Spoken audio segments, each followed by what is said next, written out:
And starting with the front console, we have beside the HUD the AOA indicator, or angle of attack indicator.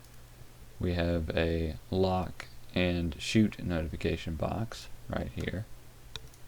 And dividing up the front console into sections, we have the UFC, or Upfront control panel. That includes most of this right here. And that's basically kind of what you use to input information into any of the system computers. And the bottom section of the UFC area is HUD controls. And at the top here we have just a bit, or built-in test for the HUD, which bits can be found everywhere throughout the cockpit, just built-in tests for different systems. And you can see these two computer screens here and here. These two are your DDIs, or digital display indicators, and they have, day and night knobs for different modes, and all these soft keys for operating them. And we can't go through all the different modes these can be in because that's a lot, but these are your two DDIs. This one down at the bottom is called the MPCD, or multi-purpose color display, and this is a little bit more advanced than the two DDIs. At its time it was able to support more color, and it's usually used for the map and navigation, but I'm pretty sure it can be used for everything that the DDIs can be used for as well. And then over here we have the IFEI, or integrated fuel and engine indicator, and this is basically a digital fuel and engine RPM and anything else that relates to engines that is important for the pilot to be able to see on a constant basis. Everything that in that case is displayed there. And now looking at a few details over here on this side, we have the ARM button, the master ARM switch rather, with some air-to-air and air-to-ground selection. And beneath that we have an emergency jettison button to jettison all stores on the aircraft. Down here beside the IFEI we have these buttons, these set of buttons, which are used in conjunction with the selective jettison knob in order to select and jettison specific stores. And beneath that we have these lights, these indicators that let the pilot know when gear are down or when flaps are in certain positions. Here we have some controls for video recording, which usually aren't implemented, and next to them we have the brightness control for the IFEI. And then we have a heading switch and course select switch, which are used for the navigation systems. Here we have the IR cool switch,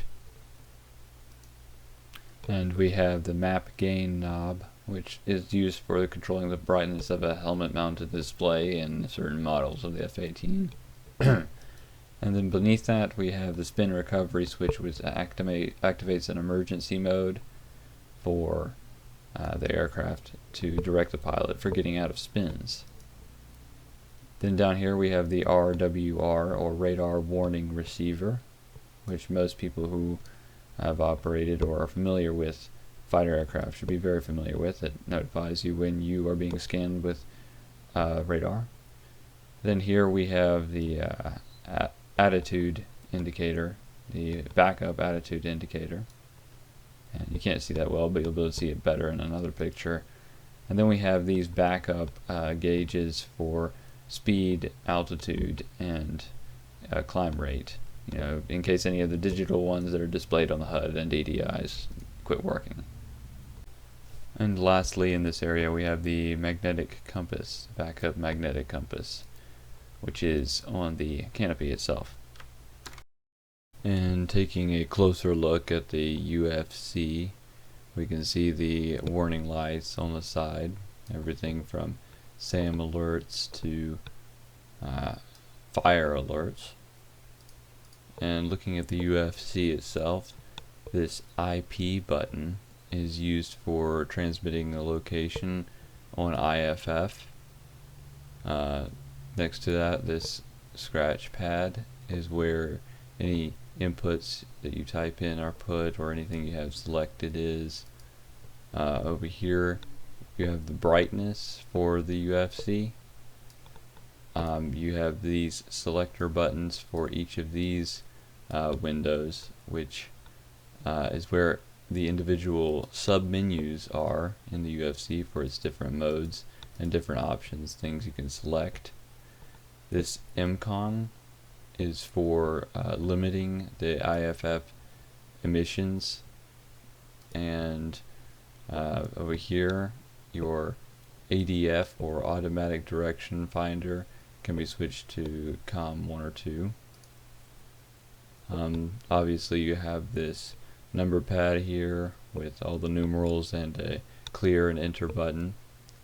Then you have the individual comms 1 and 2, which have their own volume knob, a little window for displaying them, and these push knobs here for selecting them. Then you have these buttons for selecting the modes that the UFC operates in. You have the AP, or autopilot. You have the IFF, which we already went over as identification friend or foe. You have the TCN, which actually stands for TACAN, which is an acronym that stands for Tactical Air Navigation. You have ILS, your instrument landing system. And you have a simplified version of controlling that elsewhere, but this is where you get into the details of using it. And then you have DL here for data link. The F-18 has a data link. This is how you operate it, or input, select whatever you want. UFC. Then you have this beacon mode, which from what I understand, and I could be wrong about this, it's basically a less advanced version of TACAN that has better range. And then obviously you have an on and off switch for the UFC. And yes, the UFC is a very versatile piece of equipment that connects to all the computer systems in the F-18. Then down here we have some more HUD controls, and specifically you can see this switch here, which is for decluttering the HUD or having it in its normal mode, a brightness knob, day or night mode, black level, which is for controlling the background of the HUD. And then right here we have this switch, which I'm not actually sure what it does. I've looked through the manuals and maybe I missed something, but I can't figure out what that does. I think it might be more for decluttering or turning on and off something on the HUD, but I'm probably wrong about that. If you know what it is, please feel free to let me know. And then you have this balance knob for the HUD. And moving a little bit further down, we have the AOA indicator brightness knob. Next to that we have the switch which controls where the HUD gets its information for altitude, whether it's barometric or radar. And then we have the attitude switch, which controls the same thing for the HUD and controls the attitude information coming from the INS or an automatic or in standby. And moving further down, we have the RWR controls right here and indicators for what's being operated. Beside that, we have the ECM controls, or electronic countermeasures, and this has a dispenser knob and a mode select switch, which allows you to switch between and edit and change how you'd like your automatic countermeasure system to operate, or if you'd like it to be in a manual mode. Then we have an RWR auto and off switch right here, and beneath that we have these chaff, flare, and jammer indicators. Then we have this knob for controlling different modes for the ECM, and then further down we have auxiliary relay switch, and then to the side here I believe there's supposed to be a rudder adjustment, a rudder pedal adjustment lever here. I'm not sure why it's not there, if it's just because it's a work in progress photo or what. I did notice it missing from one of the schematics in the NATOPS manual, so maybe there are some versions of the Hornet that don't have this. I'm not sure what's going on there. And right here, there would normally be a clock. It's not there right now.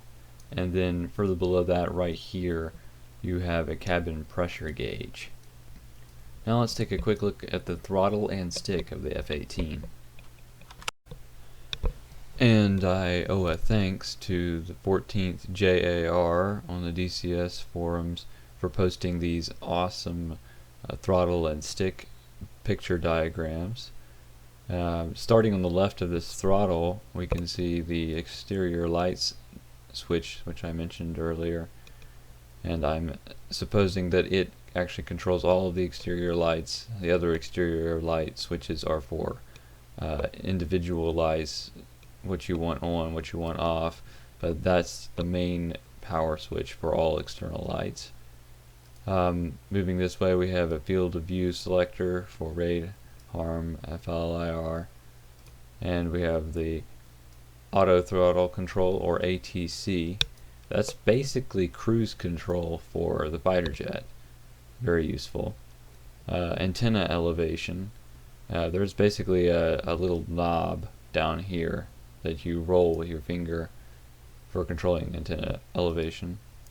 Then you have the TDC, throttle designator controller, basically your mouse for anything on one of the DDIs or MPCDs, or the MPCD. Then the countermeasures switch we have here. You push it in one direction for flares, one direction for chaff, depending on how you have your countermeasure system set, if it's in an automatic mode or manual. You have a communication switch here, and you actually push that in one direction for a certain comm and another direction for another. Down here you have your speed brake switch, and as you can see here, you push it in one direction for extending it, one position to retract it. Then lastly you have your cage and uncage button. And actually there's something else. With this throttle there are finger lifts that are under the edge of the each throttle, and you have to lift them before you push it into the afterburner.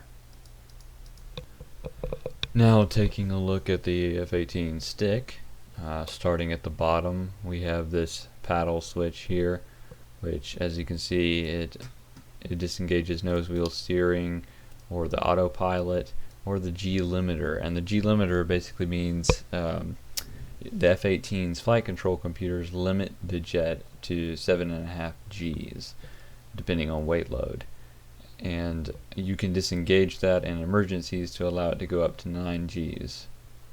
Okay, and moving up we have this undesignate and air button. It's the pinky button, and the nose wheel steering adjustment button on the ground. Okay, and then we have this switch right here for air-to-air weapons.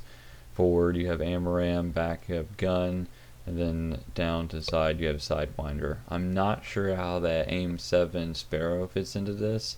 I'm sure it does somehow. Maybe there's something else you do to select it, or maybe you just have to cycle through the AMRAM and AIM-7. But we'll just have to wait and see on that one, because I can't seem to find that anywhere. Then we have the gun trigger, obviously, which I believe this also shoots your air-to-air weapons. I could be wrong on that, but I'm very sure that that's the case. Here you have the air-to-ground release button, the pickle button, and then you have this four-way sensor control, which gets very interesting. And up here he has some important information. In your air-to-ground mode, forward puts your TDC on the HUD, left on the left DDI, right DDI, and the bottom the HI or your MPCD. In air-to-air mode, that's different. You have forward is your bore sight mode for your radar, and then you have to the left is your WACQ or wide acquisition mode. To the right is the AACQ or ardent acquisition. It could be auto acquisition. I could be wrong on that. And then back you have VACQ or vertical acquisition. And those are your fast in the middle of combat modes. And then you have your trim switch, very familiar for most fighter aircraft for pitch and roll trim. And then you have this recent event mark switch, which I don't think is in the F-18C. I believe Well, it could be in the newer versions. Maybe that's something that wasn't added and will have to be corrected that I didn't see in the work in progress photos. But I do know that, like many things in the F-18, that depends on the particular block upgrade that the particular fighter jet has had. And that's about it for the F-18 familiarization. I hope this was helpful for anyone who was interested in learning the F-18 ahead of time before it came out.